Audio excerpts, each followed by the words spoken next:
स्वागत है दोस्तों आपका मेरी इस वीडियो में फिर से एक नई वैकेंसी के साथ।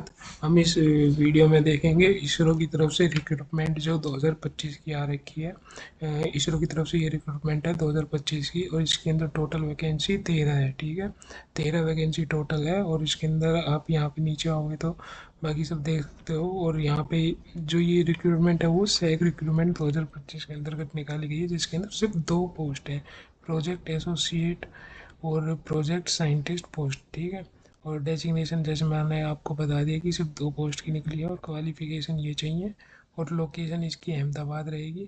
और टोटल वैकेंसी 13 है, ये मैंने आपको ऊपर ही बता दिया था। और डेट इसकी स्टार्ट हो चुकी है, मतलब अप्लाई करने की 3 सितंबर 2025 है, और लास्ट डेट इसकी 22 सितंबर 2025 है। ठीक है, बाकी हम इसकी फर्दर इन्फॉर्मेशन देख लेते हैं। इसरो की जो ये वैकेंसी निकाली गई है वो स्पेस एप्लीकेशन सेंटर से प्रोजेक्ट के मतलब इसके अंतर्गत निकाली गई है वैकेंसी, प्रोजेक्ट एसोसिएट की और प्रोजेक्ट साइंटिस्ट पोस्ट की। ठीक है, और उसकी क्वालिफिकेशन ये होनी चाहिए, एजुकेशन बैकग्राउंड उसकी ये होनी चाहिए, जब भी वो अप्लाई कर सकता है। ठीक है, बाकी इसके नीचे कुछ नहीं है, यहाँ पे वही बता रखा है कि candidate must be from this background relevant field. और इसके अंदर ये भी बता रखा है कि जो जिसने इसके अंदर पढ़ाई कर रखी है वो किसी न किसी एक रेलिवेंट फील्ड्स होना चाहिए, जो इसके नोटिफिकेशन में दे रखा है कि उसी रेलिवेंट फील्ड्स होना चाहिए जब ये अप्लाई कर सकता है। तो मैं वो भी आपको आगे बताऊंगा।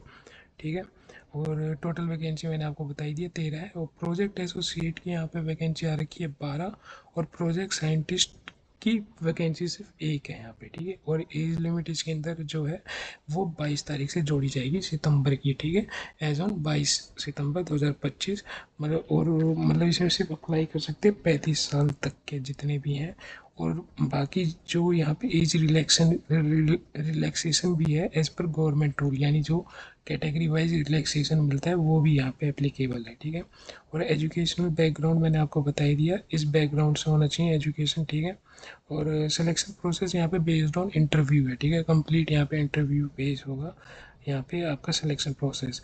और स्टेप टू अप्लाई यहाँ पे बताया रखा है कि कैंडिडेट जो है वो एप्लीकेशन करेगा, अपना ऑनलाइन अप्लाई करेगा, और फिर उसका प्रिंट आउट उसका निकलवा के एप्लीकेशन अपने पास रख लेगा फॉर द फ्यूचर रेफरेंस। ठीक है, ताकि फ्यूचर में ज़रूरत पड़ेगी तो जैसे उसका रजिस्ट्रेशन नंबर हुआ या कुछ भी हुआ तो उसके लिए निकलवा के रख लेगा। यानी जब आप इस फॉर्म को भरोगे, जब इसका प्रिंट आउट निकलवा के अपने पास रख लेना, या फिर पीडीएफ फॉर्म में अपने पास सेव करके रख लेना। और जब प्रिंट आउट निकलवाना होगा तो उस पीडीएफ को आप प्रिंट आउट निकलवा लेना, क्योंकि इसके अंदर भी टाइम ड्यूरेशन है कि सिर्फ आप 22 तारीख तक ही ये सब चीज़ कर सकते हो, प्रिंट आउट और ये सब चीज़ निकाल सकते हो, उसके बाद नहीं कर सकते कुछ भी। ठीक है, और इसमें ये बता रखा है कि जो आप लास्ट डेट अप्लाई करने की 22/9/2025 है, 5 बजे तक, शाम के 5 बजे तक सिर्फ अप्लाई कर सकते हो 22 तारीख की। ठीक है, और इसके अंदर यहाँ पे अप्लाई लिंक यहाँ दे रखा है इन्होंने, और यहाँ पे आपका बता रखा है कि जो भी है इसका नोटिफिकेशन देखने के लिए। ठीक है, तो अप्लाई लिंक मैं आपका डिस्क्रिप्शन में लगा दूंगा। बाकी मैं आपको अभी इसको ओपन करके भी दिखाऊंगा कि कैसे अप्लाई करना है। ठीक है, और यहाँ पे आप नोटिफिकेशन पे क्लिक करोगे, नोटिफिकेशन पे क्लिक करोगे तो आप यहाँ पे एक पहले ही से ओपन है, मैं उसको कट कर देता हूँ। तो यहाँ पे नोटिफिकेशन ओपन रहता है, जिसके अंदर इसमें बता रखा है यहाँ 2/9/2025 से आपकी जो एप्लीकेशन स्टार्ट हो चुकी है, और 22/9/2025 तक चलेगी। ठीक है, और ये बाकी आपका जो है उसमें टाइम और आवर्स में बता रखा है। और ऑनलाइन रिक्रूटमेंट प्रोसेस रहेगा, ये जो भी है यहाँ पे वही सेम चीज़ ऊपर का, मतलब हिंदी और इंग्लिश में यहाँ पे कन्वर्सेशन कर रखा है। ठीक है, और बाकी अब नीचे चलते हैं। प्रोजेक्ट एसोसिएटेड यहाँ पे मतलब जो पद, जो कोड 1 जो निकाला हुआ है प्रोजेक्ट साइंटिस्ट का, जो इसके अंदर सिर्फ एक ही वैकेंसी निकली हुई है। ठीक है, इसके अंदर आपकी एजुकेशन क्वालिफिकेशन इसके अंदर चाहिए एमए या फिर एमटेक कर रखा हो, एग्रीकल्चर इंजीनियरिंग में कर रखा हो जिसने। ठीक है, या फिर एग्रीकल्चर इंफॉर्मेशन टेक्नोलॉजी में कर रखा हो विद एग्रीगेट मिनिमम ऑफ 60%। मतलब आपने जिस इसके अंदर जो कर रखा है ग्रेजुएशन आपने जो, या मतलब जो आपने ये पीजी कर रखा है अपना पोस्ट ग्रेजुएशन एग्रीकल्चर इंजीनियरिंग और एग्रीकल्चर इंफॉर्मेशन टेक्नोलॉजी, उसके अंदर आपके मिनिमम परसेंटेज 60% होने चाहिए, वो भी आपके ऑल ओवर सेमेस्टर के, मतलब लास्ट जो निकलता है परसेंटेज वो 60% होनी चाहिए। ठीक है, और सीजीपी या फिर सीपीआई ग्रेड होता है तो आपके मतलब यूनिवर्सिटी में तो उसके हिसाब से आपके 6.5 होनी चाहिए, नहीं तो 10 पॉइंट के स्केल पे होना चाहिए। ठीक है, और डिज़ायरेबल क्वालिफिकेशन इसके अंदर ये बता रखा है, higher weightage to be given to the candidate having a work knowledge of remote. मतलब इसके अंदर ये बता रखा है कि हम उसको ज़्यादा वेटेज देंगे जिनको रिमोट एरिया में काम करने का नॉलेज हो, या फिर जिसने पहले से काम कर रखा हो उसके अंदर, ठीक है। जैसे आपने किसी एनजीओ में काम कर रखा हो रिमोट एरिया के अंदर एनजीओ के साथ रह के, तो इसके अंदर आपका हाई प्रेफरेंस मिलेगा सिलेक्शन प्रोसेस के लिए, ठीक है, सेलेक्ट होने का। और स्कोप ऑफ वर्क इसके अंदर ये बता रखा है, टेक्निकल असिस्टेंट्स टू विफर्शल 2.2 project for the remote sensing data analysis. यही सब बता रहा है कि आपको रिमोट एरिया में जाके आपको काम करना है, जैसे डाटा कलेक्ट करना है, उसके बारे में उसको एनालाइज करना है कि कैसे क्या हो रहा है, क्रॉप्स के बारे में आपको फाइंड आउट करना है, कोई दिक्कत हो रही है तो ये सब चीज़ इसके अंदर करना है आपको। मेजरमेंट करना है, क्रॉप पैरामीटर मेजरमेंट करना है, ठीक है, बाकी सब ये, और इनके बारे में डाटा कलेक्ट करना है इस फील्ड इस वैकेंसी के अंदर, प्रोजेक्ट साइंटिस्ट के अंदर, ठीक है।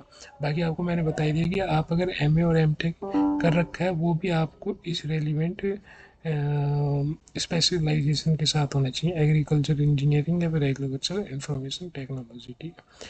फिर उसके बाद प्रोजेक्ट एसोसिएट का जो निकला हुआ है 7 वैकेंसी, इसके अंदर भी ब्रेक वाइज निकला हुआ है। जैसे इसकी जो 13-12 वैकेंसी निकले हुए थे उसको ब्रेक वाइज करके निकाल रखा है। जैसे अब प्रोजेक्ट एसोसिएट का जो है उसके अंदर 7 वैकेंसी निकला हुआ है, जो कि है आपकी education qualification MSc in geo informatic, ठीक है, और या फिर remote sensing GI with aggregate, मतलब जिसने एमएससी कर रखा है जियो इन्फॉर्मेटिक और रिमोट सेंसिंग और जीआई, और फिर उसके विद एग्रीगेट ऑफ 65%, मतलब इसके अंदर 65% चाहिए आपके एग्रीगेट। और वही अगर सीजीपीए होता है या सीपीआई होता है तो आपका 6.84 या फिर 10 पॉइंट स्केल पर होना चाहिए, ठीक है। और फिर स्कोप ऑफ वर्क यहाँ पे बताई रखा है, टेक्निकल असिस्टेंट और ये सब होगा, ठीक है। आपका yield mould field visit data collection same वही है कि आपको डाटा वाटा ये सब चीज़ कलेक्ट करना पड़ेगा, लेकिन आपको या, और यहाँ पे फिर एक और इसी के अंदर ही निकाल रखा है एक पोस्ट है जिसके अंदर बीटेक इन कंप्यूटर साइंस होना चाहिए, ठीक है। प्रोजेक्ट एसोसिएट का ही निकाल रखा है जिसके अंदर एक वैकेंसी है सिर्फ, और उसके अंदर आपका बीटेक होना चाहिए कंप्यूटर साइंस में या डाटा साइंस के अंदर विद एग्रीगेट ऑफ 65%, ठीक है, जिसके अंदर आपके 65% मार्क्स आ रहे हों। और अगर आपके यूनिवर्सिटी में सी जी पी ए या फिर सी पी आई एग्रीगेट होता है तो 6.84 होना चाहिए या फिर 10 पॉइंट स्केल पर होना चाहिए, ठीक है। और फिर उसके बाद आपको यही बता रखा है अगर कि इसके अंदर आपका काम यही होगा कि आप सॉफ्टवेयर सपोर्ट पे काम करोगे, और प्रोजेक्ट रिमोट इसके डाटा वही सॉफ्टवेयर सपोर्ट पे काम करोगे, और रिमोट एरिया में डाटा एनालाइज करोगे, डेवलपमेंट और वेब बेस्ड क्रॉप मैपिंग करोगे, ठीक है, यानी वेबसाइट पे कुछ क्रॉप मैपिंग का वही सब करोगे, पोटैटो ये सब चीज़ बता रखा है, ठीक है।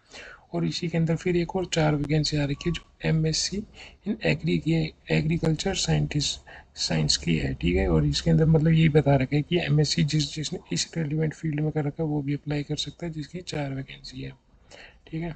और उसका वही बता रखा है यहाँ पे 65% एग्रीगेट होना चाहिए, और 6.8 और 10 के स्केल में होना चाहिए अगर सीजीपी और सीपीआई है। और यहाँ पे स्कोप ऑफ वर्क बता ही रखा है कि रिमोट में आपको काम करना है, बाकी सब मैपिंग करना है। और फिर उसके बाद सेम है ऊपर जैसे ही है। और फिर उसके बाद यहाँ पे बता रखा है कि आपका वही एज लिमिट आपका 22/9/2025 से काउंट होगा, 35 वर्ष। और बाकी छूट मिलेगा आपको आपकी कैटेगरी वाइज, जैसे SC ST की 5 साल है, और 3 साल आपकी ओबीसी नॉन कैंडिडेट की है, ठीक है, नॉन क्रिमिनल लेयर की है। बाकी सब यहाँ पे service centre government bench mark etcetera पर एज रिलैक्सेशन सब बता रखा है यहाँ पे। और इसमें ये बता रखा है प्रोजेक्ट साइंटिस्ट की जो सिर्फ एक वैकेंसी आई है उसके अंदर आपकी सैलरी रहेगी 56,000 प्रति माह, ठीक है। और यानी हर महीने आपकी 56,000 रहेगी, ठीक है, और प्लस HRA भी मिलेगा आपको। और प्रोजेक्ट एसोसिएट की जो वैकेंसी आ रखी है उसके अंदर आपकी 31,000 रहेगी पर मंथ, ठीक है। और सिलेक्शन प्रोसेस यहीं पे बता रखा है कि आपका इंटरव्यू बेस्ड होगा, सब चीज़ होगा। आपको बस अपना फॉर्म ऑनलाइन अप्लाई करना और आप प्रिंट आउट उसको निकलवा के रख लें, क्योंकि 22 तारीख के बाद आप ना अपने एप्लीकेशन का प्रिंट आउट निकलवा पाओगे ना कुछ करवा पाओगे, ठीक है। और ये इंटरव्यू बेस पे ही होगा, preference in the interview only, ठीक है। और फिर उसके बाद ये कहते हैं, ये यहाँ पे लिख रखा है preference in the interview only panel prepare based on, ठीक है। और फिर कौन अप्लाई कर सकता है इसके अंदर, जो सिर्फ इंडिया की जो नेशनलिटी है, मतलब जो इंडिया के सिटीजन है सिर्फ वही अप्लाई कर सकते हैं। Only Indian national need to be apply, ठीक है। और फिर एप्लीकेशन मेड भी ऑनलाइन, ये सब चीज़ मैंने बताई दी आपको कि ऑनलाइन होगा। Will be entertain physical application, अगर कोई फिजिकल एप्लीकेशन पोस्ट के जरिए भेजता है तो वो एप्लीकेबल नहीं है उसको रिजेक्ट कर देंगे, ठीक है। और there is no application fees, सबसे मेन बड़ी बात यहाँ पे 1 भी रुपये नहीं लगेगा आपका अप्लाई करने में, ठीक है। और ये आपकी टेम्परेरी बेस पे रहेगी, लेकिन इसके अंदर ड्यूरेशन नहीं बता रखा है कितने ड्यूरेशन का रहेगा, लेकिन स्पेसिफिक ड्यूरेशन बता रखा है, ठीक है। The post are temporary and for specific duration and will not be confirm and the claim on the right of regular appointment, ठीक है। मतलब इसके अंदर आप क्लेम नहीं कर सकते कि हमें रेगुलर अपॉइंटमेंट चाहिए या कुछ चाहिए, ठीक है। ये टेम्परेरी बेस पर होगा, लेकिन इसकी कोई स्पेसिफिक ड्यूरेशन नहीं बता रखी इन्होंने। और the number of vacancy indicate the above, मतलब इसके अंदर ये बता रखा है जो नंबर ऑफ वैकेंसी ऊपर बता रखा है अबव, वो उससे रिड्यूस भी हो सकती है, उससे बढ़ भी, वो डिपेंड करता है आप क्या कहते हैं एक्चुअल ऑर्गेनाइजेशन के रिक्वायरमेंट पे, तो ठीक है। और ये कभी भी कैंसिल भी कर सकते हैं रिक्रूटमेंट एट एनी स्टेज, ठीक है। The centre receive the right to, मतलब सेंटर के पास ये राइट है कि वो कभी भी रिक्रूटमेंट कैंसिल कर सकते हैं, ठीक है। और बाकी यहाँ पे बता ही रखा है कि सेम वही है, 2 तारीख से स्टार्ट हो चुका है, 22 तारीख से पहले अप्लाई करना है आपको, ठीक है। For the online and in, ठीक है। The candidate to ensure that he or she fulfil the eligibility criteria complain with the requirement, यहाँ पे वही बता रखा है कि कैंडिडेट है जो वो अपने हिसाब से देख ले कि वो एलिजिबल है, फुलफिल कर रहा है ऊपर जितनी भी क्राइटेरिया बताई गई है, ठीक है। अगर नहीं कर रहा तो फिर तो आपको पता ही है कि आपका होना नहीं है।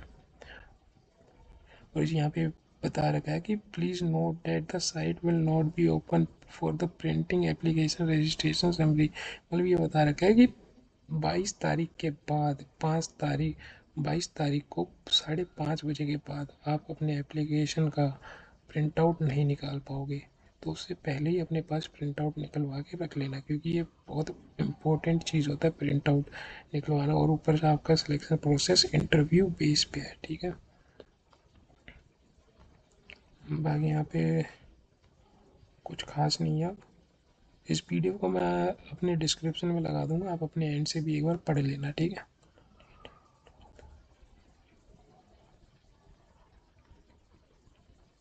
और बाकी यहाँ कैंडिडेट रिलैक्स, सेम वही बता रखे हैं, इधर रिलैक्सेशन है इसके अंदर, selection process and the selected candidate shall be post at the, मतलब ये बता रखे हैं यहाँ पे जो सेलेक्ट होंगे कैंडिडेट उनको वो इसकी ये अहमदाबाद पोस्ट कर दिया जाएगा, मतलब पोस्टिंग उन्हें अहमदाबाद दे देंगे।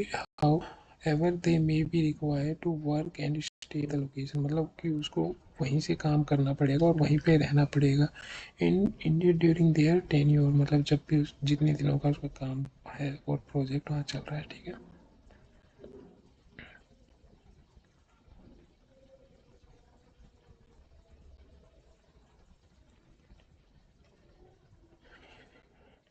यहाँ पे आपको जाके अपना, इसके अंदर बता रखे एनी अपडेट, मतलब कोई भी अगर अपडेट आता है इसकी वैकेंसी के रिगार्डिंग तो अपने इस वेबसाइट पे जाके रेगुलरली देखता रहे, ठीक है।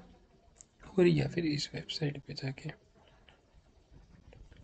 और बाकी सब तो यहाँ पे है ही, बता ही दिया मैंने। और यहाँ क्या होता है ओपनिंग क्लोज बता ही रखा है इन्होंने, अक्टूबर और 10 ईयर्स। और इंटरव्यू आपका जो होगा वो अक्टूबर से लेकर नवंबर के बीच में होगा, तो आप प्रिपेयर रहना, ठीक, यानी अगले महीने में या फिर उसके महीने में इंटरव्यू होगा इसका, ठीक है। For the technical query during the application, ठीक है, ये सब बता रखा है। फॉर द जनरल क्वेरी, मतलब ये बता रखा है कॉन्टैक्ट इन्फॉर्मेशन है कि अगर आपको कोई भी क्वेरी है जनरल या फिर टेक्निकल क्वेरी या कोई, तो इस पर कॉल करके आप अपना पूछ लेना, ठीक है। यहाँ पे ख़त्म हो जाता है। बाकी अगर कोई भी डाउट हो आप मेरे कमेंट सेक्शन में बता देना, ठीक है। और इसके अगर आपको चाहिए कि मैं इसको कैसे अप्लाई करूं, तो आप मेरे कमेंट सेक्शन में कमेंट डाल दीजिए, मैं इसके रिगार्डिंग एक वीडियो बना दूंगा, ठीक है। बाकी और ऐसी वीडियो पाने के लिए हमारे चैनल के साथ बने रहें।